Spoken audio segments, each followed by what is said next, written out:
Nossa, bom dia, boa tarde, boa noite, pessoal. Depende de quando vocês olharem esse vídeo. Fico aqui próximo ao microfone, tenho medo de não sair o som, né? Bom, pessoal, então nós tínhamos visto o início da colonização portuguesa, né? Então nós ficamos lá no século XVI, tá? Então agora eu vou dar o resto da colonização portuguesa. Se fosse aula presencial e tivéssemos o tempo adequado, né? Que nós estamos fazendo 9 meses em 7 meses, né? Deixa eu baixar aqui mais perto aqui. Nós estamos 9 meses em 7 meses, né? Então eu estou fazendo mais curto, enxugando, quer dizer, o conteúdo, tá? Então, em vez da gente ver mais coisas, eu só vou dar essa expansão portuguesa e a gente termina por aí a colonização do Brasil, tá?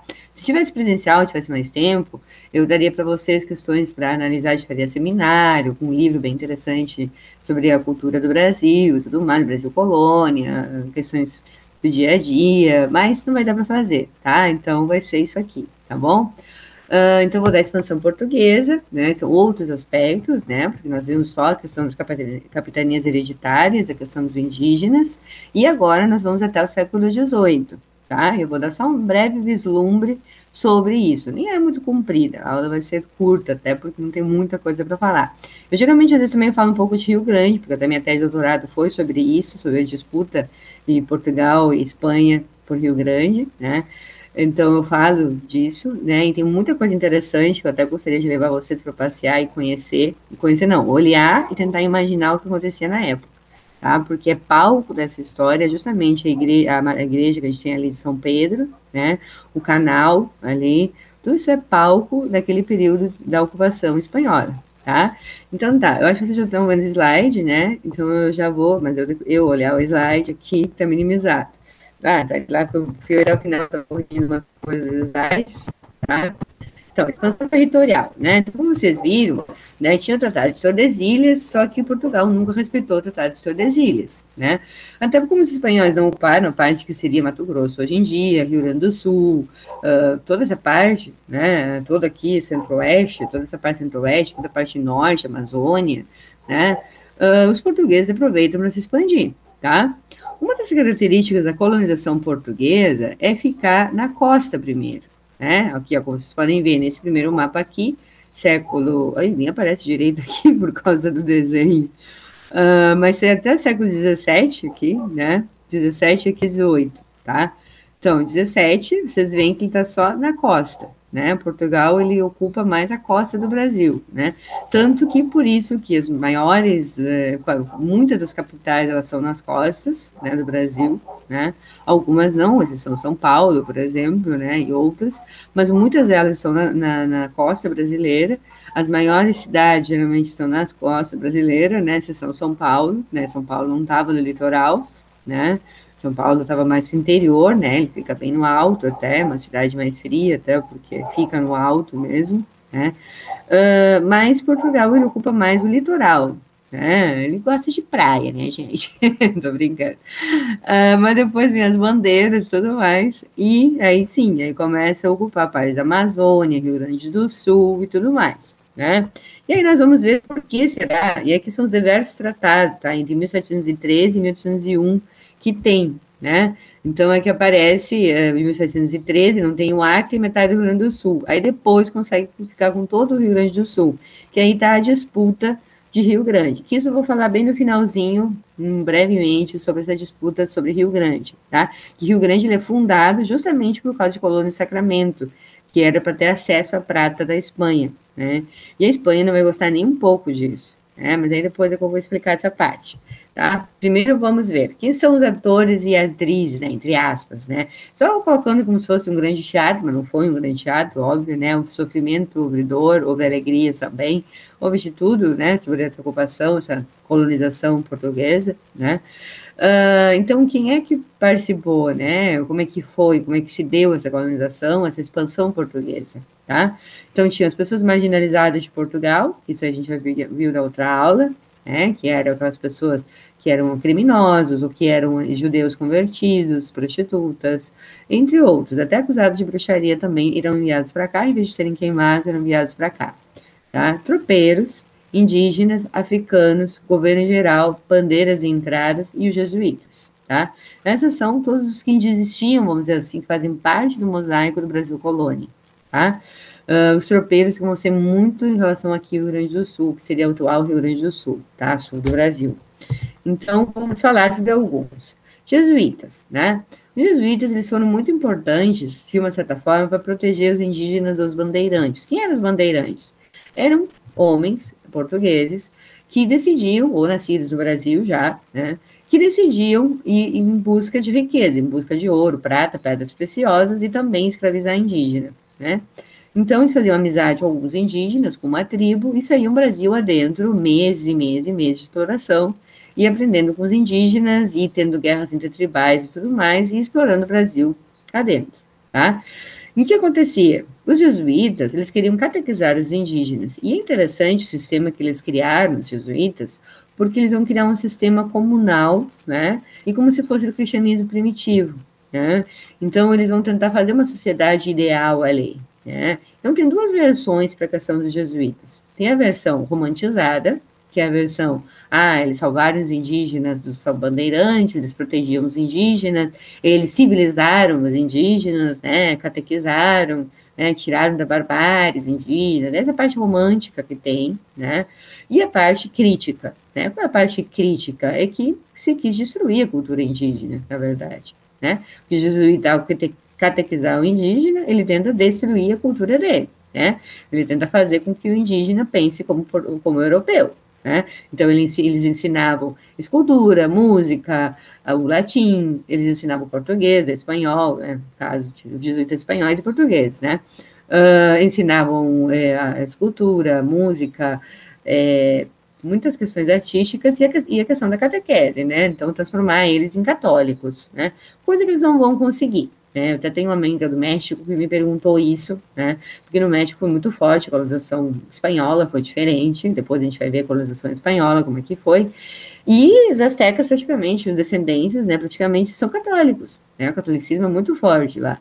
E aqui ele é forte, sim, mas entre os indígenas ele não é. Né? Eles não vão conseguir destruir totalmente. Por quê? Porque os jesuítas, as reduções jesuíticas, vão ser extintas em 1650.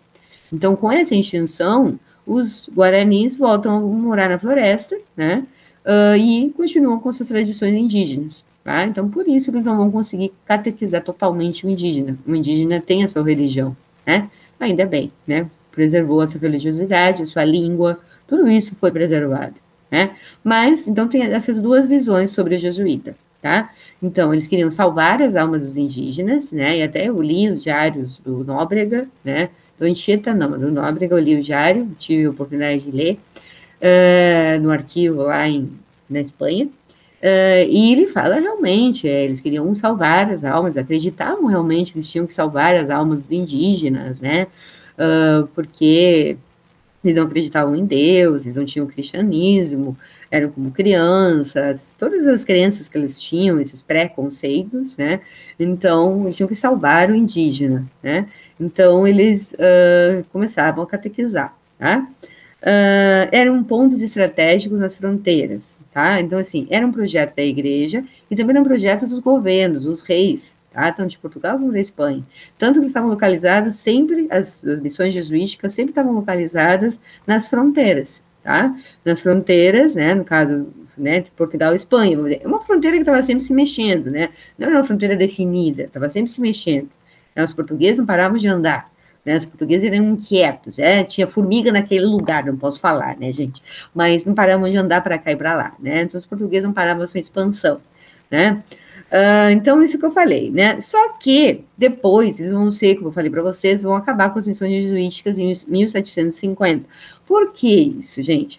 Porque a igreja primeiro vai autorizar, tudo bem. Só que a igreja não gostava de nada que fugisse ao controle dela. E os jesuítas começam a criar uma comunidade totalmente autônoma, tá? E aqueles missionários jesuítas que vinham para cá, na época não tinha internet, telefone, nada disso, câmeras, não tinha nada disso, né? Então a igreja não sabia o que eles estavam fazendo aqui, não tinha ideia, né? Tinha uma leve ideia, alguém vinha visitar bispo, um cardeal, vinha visitar as missões, né? Se tinha uma ideia, mas eles desconfiavam que os jesuítas iriam querer fazer até um reino à parte, praticamente. Então a igreja não vai gostar. E também o Estado não vai gostar. Justamente por isso, porque eles fazem uma sociedade como separada daquela sociedade colonial. Né? Eles vão catequizar o indígena, vão fazer uma sociedade comunitária e vai ficar como que separada. Então o Estado também não vai gostar. Né? A coroa, o rei, né? As rainhas e reis, né? Não vão gostar. Né? Por quê? Porque vão ser algo que vai fugir ao controle deles. Então tudo que pode fugir ao controle deles, eles não gostam. Tá? Então por isso que eles vão ser destruídos depois. Tá? Isso vai acabar, né? E são totalmente autossuficientes. Então, aqui tem um mapa com algumas missões jesuíticas, aqui a mais conhecida que vocês conhecem, né? Uma vez eu fiz uma excursão com meus alunos para lá, né? Só que agora o dinheiro não tem, né? Agora isso é a pandemia, né? E depois não teve mais dinheiro, não fiz mais excursão para lá, mas é bem legal de conhecer. Os Sete Povos das Missões, a mais conhecida, porque é mais bem preservada, é São Miguel das Missões, né? Foi aí que a gente visitou, tem até um show de luzes, né, e som, tem gente que até deve ter visitado numa dessas, eu estou dando essa aula aqui, a gente já visitou, né? São as mais bem preservadas. Então, como vocês podem ver, ó, elas são uma região de fronteira, ó, aqui não era uma fronteira definida, né? Mas estava onde estava antes do Tratado São Ildefonso, né? Não, antes do Tratado de Madrid, né? E estaria entre o que seria o território espanhol e o território português, tá? Então, estava entre esses dois, tá? Então, só para ter uma ideia, né, a população de Tapes somava 40 mil índios, Bandeirantes chegava a capturar como escravos 20 mil índios. Isso era Antônio Raposo Tavares, foi um famoso bandeirante, que era terrível, era chamado como, era o diabo branco, chamado pelos indígenas, né? Em 1636. Depois disso, houve mais uma incursão em 1641, os bandeirantes foram derrotados. Né? O que acontecia? Né? Os bandeirantes, como eles conseguiam escravos indígenas? Conseguiam através das guerras intertribais, né? Ou seja, eles faziam amizade com uma tribo, e aí eu vou mostrar para vocês aqui o número gigantesco de indígenas que participavam numa bandeira, né? Para combater uma tribo inimiga, né? Então, eles conseguiam o território da outra tribo e assim ia, né? Eles conseguiam o território da outra tribo e iam conquistando espaço, conquistando território, né? E depois, outra forma que eles conseguiam os escravos era como? Né? Invadindo as reduções jesuíticas, tá? Como antigamente elas não tinham armas, então eles invadiam e capturavam, como eles tinham armas, acabavam ganhando e capturavam indígenas. Depois, com o tempo, elas têm autorização de ter armas, tá? Os padres começam a se dar conta, assim, não, a gente vai ter que conseguir arma, não dá para ser que eles cheguem aqui, roubem os indígenas, escravizem, não, a gente quer salvar os indígenas, a gente não quer que eles sejam escravizados, então vamos conseguir armas e pronto. Né? Então, eles conseguem essa autorização, né, e começam a se defender. E o indígena também começa a se defender, assim, com o que ele sabia de arco, flecha e lança, né, obviamente. Aqui tem, ó, mais melhorzinho, assim, algumas reduções, né, que eu tirei do livro didático, tá? Aqui é a missão que está mais bem preservada, a missão de São Miguel, né? Vocês vão lá visitar, é isso que aparece, a ruína e outras coisas, tem um museu ali, e fazem um excelente espetáculo de luzes e sons ali, né? Aqui fala da seção de Piratininga, questão do litoral, tá? A miscigenação com os paulistas, aquilo que eu falei para vocês, que o Guarani era muito falado até o século XVIII, porque era tão grande a miscigenação que eles sabiam Guarani, tá? Só que depois o rei vai proibir de falar Guarani, porque, não, isso é indígena, não pode, né? Então só pode português, tá? Bom, esses conflitos eu já falei. Bom, depois temos expedições militares, bandeirantes, jesuítas, criadores de gado, né? Bom, qual é a diferença entre uma entrada e uma bandeira? Tá? Que eram os bandeirantes? Já falei que era o bandeirante, né? Era aquele aventureiro que se aventurava pelo Brasil adentro para procurar riquezas e escravizar indígenas, tá? Bonzinho ele, né? Um amor, um amorzinho de pessoa. Nem um pouco psicopata, né? Não, imagina. Depois temos as entradas. Bom, os bandeirantes eram autônomos. As entradas eram patrocinados pela coroa portuguesa. Então, era a coroa portuguesa que planejava isso, tá? E era feito pela coroa portuguesa, com soldados portugueses, tá? Então, era ela que fazia isso. Eram pouquíssimas, porque a coroa portuguesa não queria patrocinar isso, porque saía muito dinheiro, não estava afim.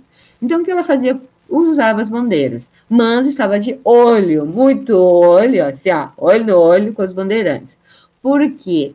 Porque tudo bem, vocês podem explorar porque vocês estão expandindo o meu território. Ótimo. Estão expandindo o território de Portugal, né? Estão expandindo a colônia. Excelente para nós, tá? Só que eu estou de olho porque o rei dizia. Eu estou de olho por quê? Porque vocês têm que pagar impostos sobre qualquer riqueza que vocês acharem, tá?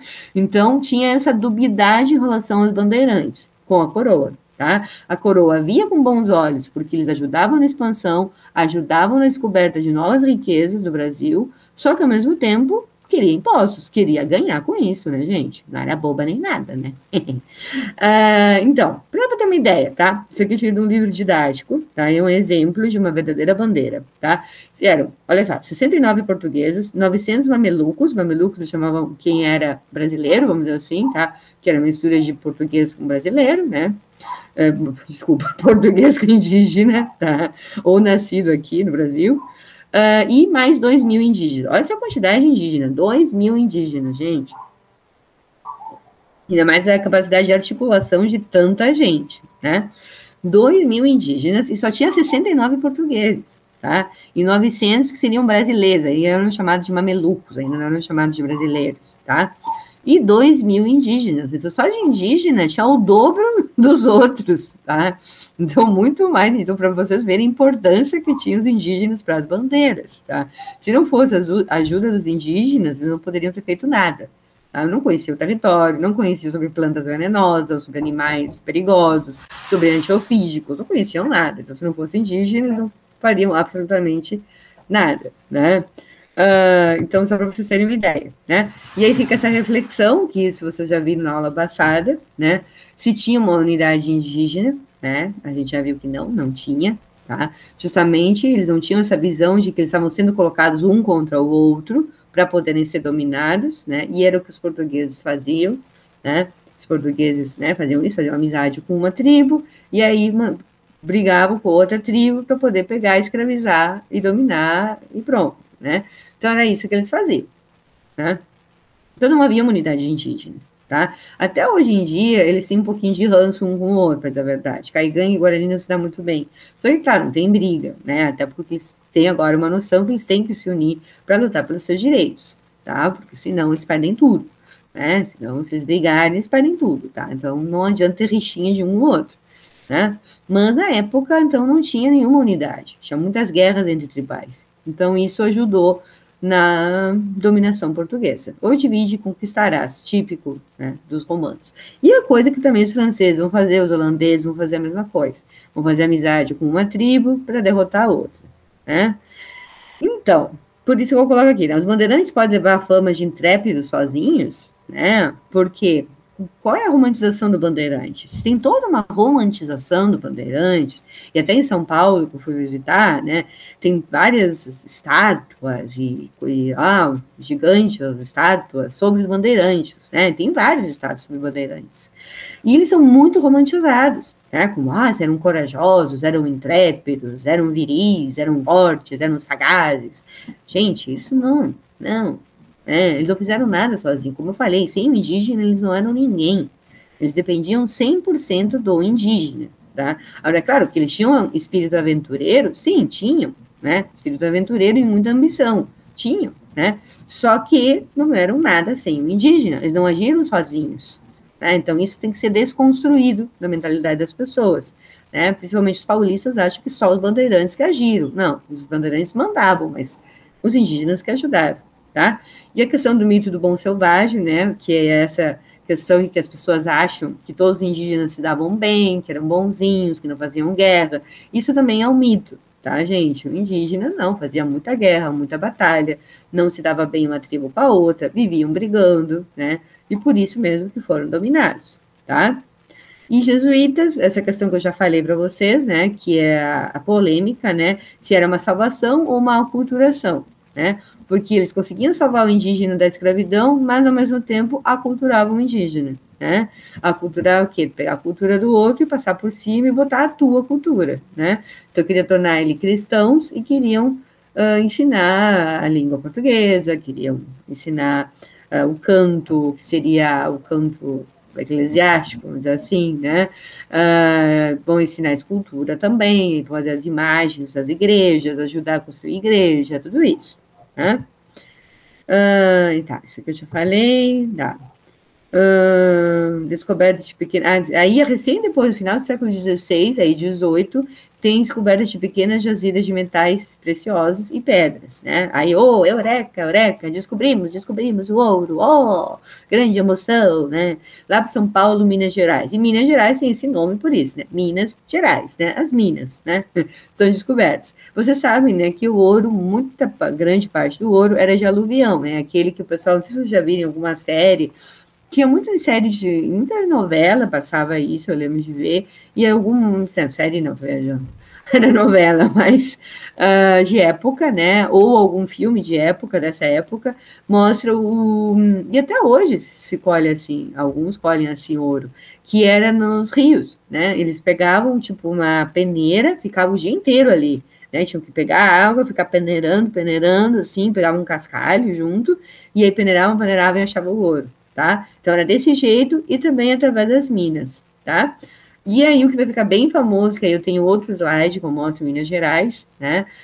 Minas Gerais, né? Mas isso aí eu mostro em outro slide, isso aí quando eu for dar Inconfidência Mineira que eu falo disso, tá? Que a gente volta para a Europa, depois volta para cá, é o tempo inteiro assim, né? E como eu falei para vocês, eu vou ter que dar pouco tempo de Brasil Colônia, porque a gente não tem muito tempo esse ano, tá? Então, eu daria mais devagarinho.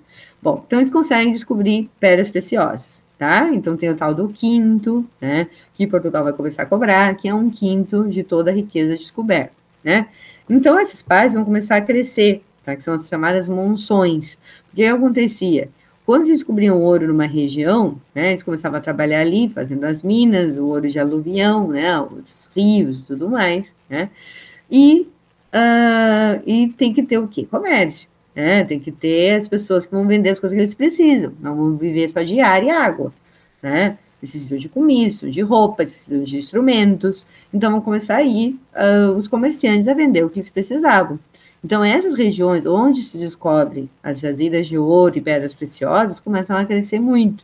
Então, o famoso Ouro Preto, por exemplo, que até hoje ele é patrimônio, né, da Unesco, patrimônio universal, né, é linda essa cidade, maravilhosa, né, muito bonita, tá idêntica ao século XVIII, tá igualzinha, não mudou nada, né, não mudaram nada nela, né, porque ela é patrimônio, né, ela vai existir, né, por causa disso. Eu gostaria muito que vocês conhecessem a cidade, se tivesse oportunidade, não percam essa oportunidade depois do futuro, sei lá, porque ela é muito legal de conhecer mesmo, tá, até para ter uma ideia melhor com quão rica era, né, porque aí começa das primeiras cidades que tem que são de alvenarias, construções, são mais ricas as construções, tá? O que era normal do português?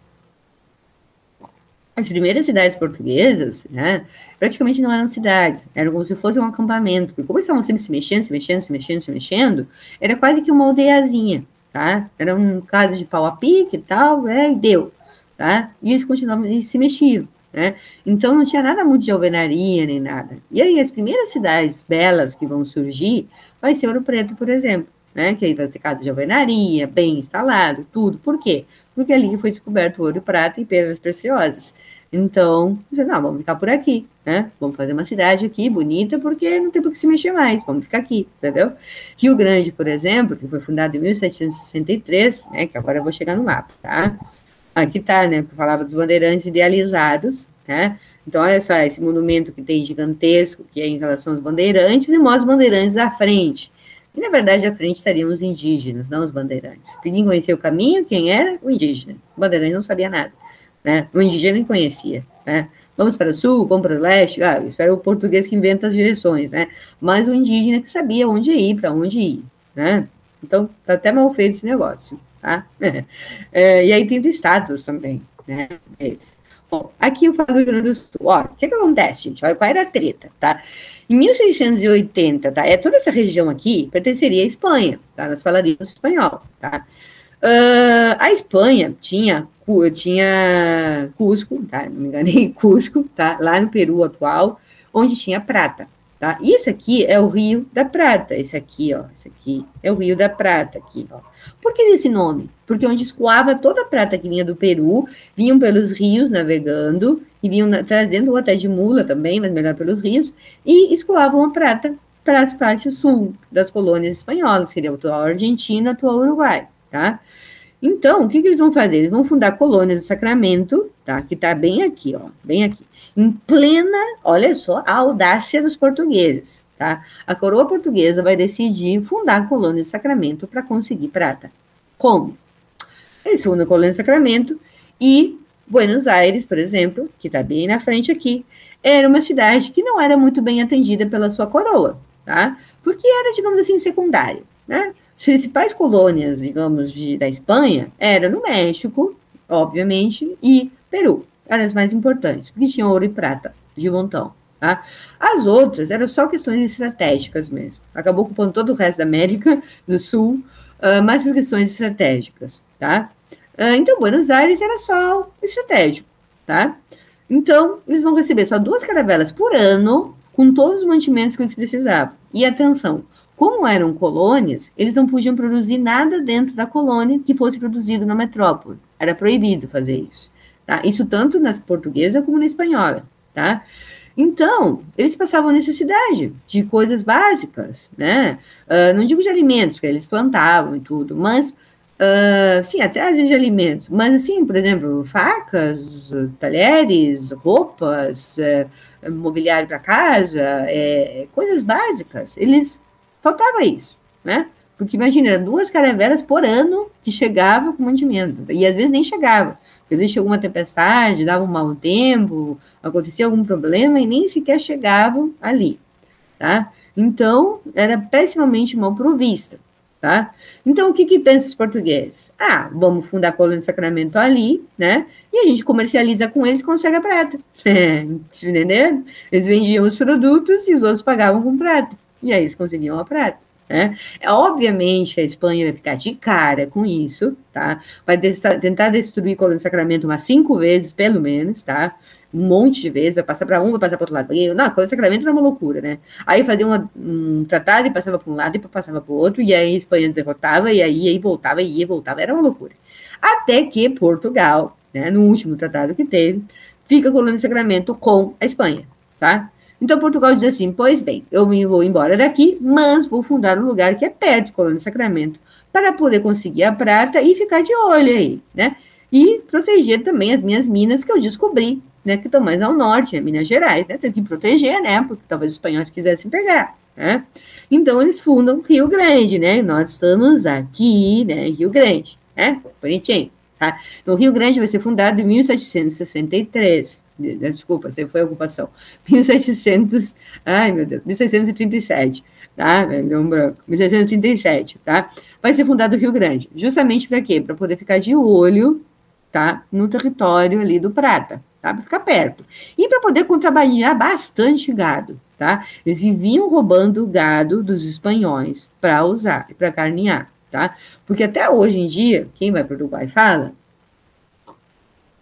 e é verdade, a carne uruguaia é muito mais gostosa que a carne brasileira. Não se sabe se é pela pastagem, pela forma de criar, é mais gostosa, não adianta. E a Argentina também é maravilhosa.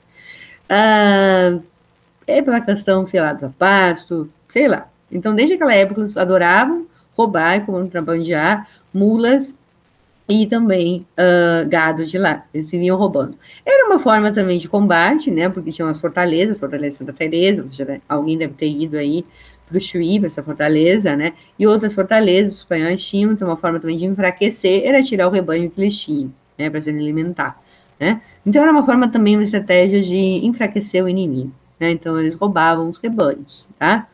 E traziam para cá. Então, o Rio Grande foi fundado por causa dessa rixa entre Portugal e Espanha, senão não existia Rio Grande, tá? Ele foi fundado por uma questão estratégica, né? Porque ele está perto do Uruguai, né? Atual, né? Perto do Rio da Prata, né? E está antes de chegar à Laguna e antes das tropas, né? Os tropeiros, né? Que iam, que eu falo dos tropeiros, né? Roubavam esse gado, iam até São Paulo para vender, tá? E também levavam mantimentos para as justamente para as Minas Gerais, tá? E também São Paulo, tá? E outros lugares, tá bom? Então, Rio Grande existe por causa disso. Aí ele vai ser ocupado pelos espanhóis entre 1763 e... Não, 1700... tá vendo branco? não, ocupação, 1663, e termina a ocupação em 1776, tá? Que os portugueses conquistam novamente. Aí teria várias histórias para contar, mas eu acho que vai ficar meio enjoado de ficar contando agora aqui, porque eles usavam, por exemplo, os espanhóis, né, a igreja de São Pedro, né, como mirante, né, porque os portugueses conseguem São José do Norte em 67, né, e quando os espanhóis estão chegando aqui, muitos vão fugir até a nado para São José do Norte, que seria São José do Norte, tá, e eles vão... muitos vão pegar os barcos e fugir a nado, desesperados, né, que estavam chegando os espanhóis, e aí saem todos, né, 3 partos vão existir, tinha gente que fazia até roubo, né, dentro da bagunça, né, fizeram todo um roubo, roubaram coisa da igreja, fizeram horrores, né, porque estavam indo embora daqui, né, então fizeram horrores, foram parar lá em Rio Pardo, né, e aí depois, em 67, que os portugueses conseguem dominar a parte norte do canal, Rio Grande do Norte, tá? Atual Rio Grande do Norte. E aí sempre entrava um barco, e aí eu fiz a tese sobre isso, eu teria bastante coisa para falar, mas não vou falar, senão ela vai ficar enorme, né? Mas é muito engraçado de ficar lendo, porque nunca aconteceu uma batalha, tá, gente? Ficava um de olho no outro, ficava os espanhóis aí, tá? Imagine o calçadão, tá? Era ali que era ocupado, tá? Eu vi um mapa depois da época, era tudo pau a pique, tá? A igreja ali, a matriz, a igreja de São Pedro, né? Que existe até hoje, tá? E o calçadão era exatamente onde eles estavam morando, tá? E o forte de Jesus Maria José, que era onde está a Praça 7 de Setembro hoje em dia, tá? Era isso aí que era a ocupação portuguesa, certo? E depois, quando os espanhóis chegam, eles vão ocupar essa parte. E aí os portugueses depois conseguem ocupar São José do Norte, e aí os espanhóis sempre ficavam de olho no canal, e ficavam de olho nos barcos portugueses que entravam no canal para chegar em São José do Norte, para dar munição, para dar outras questões que eles precisassem. Mas nunca houve um conflito armado, tá? Eles estavam sempre escrevendo, e aí, entramos em guerra, o que a gente faz? Só que demorava tanto tempo para chegar a carta até a Espanha, que no final eles mesmos resolviam aqui, tá? E nunca aconteceu nenhum conflito, nenhuma guerra, tá? Porque eles não estão a fim de conflito e guerra, queriam viver bem e pronto, tá? A real era essa, tá? Então ficava assim de boas, né? Ficou essa ocupação, não foi muito grande, foram 13 anos, né? E aí depois, novamente, Portugal ocupou, né? E depois foi tratado de São Ildefonso, em 1777, que é oficializado que Rio Grande pertencia aos portugueses, tá bom? Então tá, eu vou terminando por aqui, né? Senão a aula já fica grande, né? Acho que deu para entender mais ou menos, vou parar de compartilhar aqui com vocês, né? Deu para entender, deu para ter uma ideia, né, de toda essa expansão, como é que se deu esses atores, né? Bandeirantes, Rio Grande, nisso, como está, Rio Grande era muito importante de forma estratégica, tá? No Brasil colônia, tá? Ele surge por questões estratégicas, né? E surge por causa de Colônia de Sacramento, tá? Como Portugal não conseguiu ficar com Colônia de Sacramento, funda Rio Grande, tá? Então, Rio Grande é muito importante, tanto que até hoje em dia ele é importante. Tem o Porto, que é um dos maiores portos do Brasil, né? E estrategicamente ele é muito importante, né? Até de acordo com os próprios militares e tal, ele é importante. Tá bom, gente? Um abração, fiquem bem. Vou terminando a gravação aqui. Interromper a gravação. Termina aqui.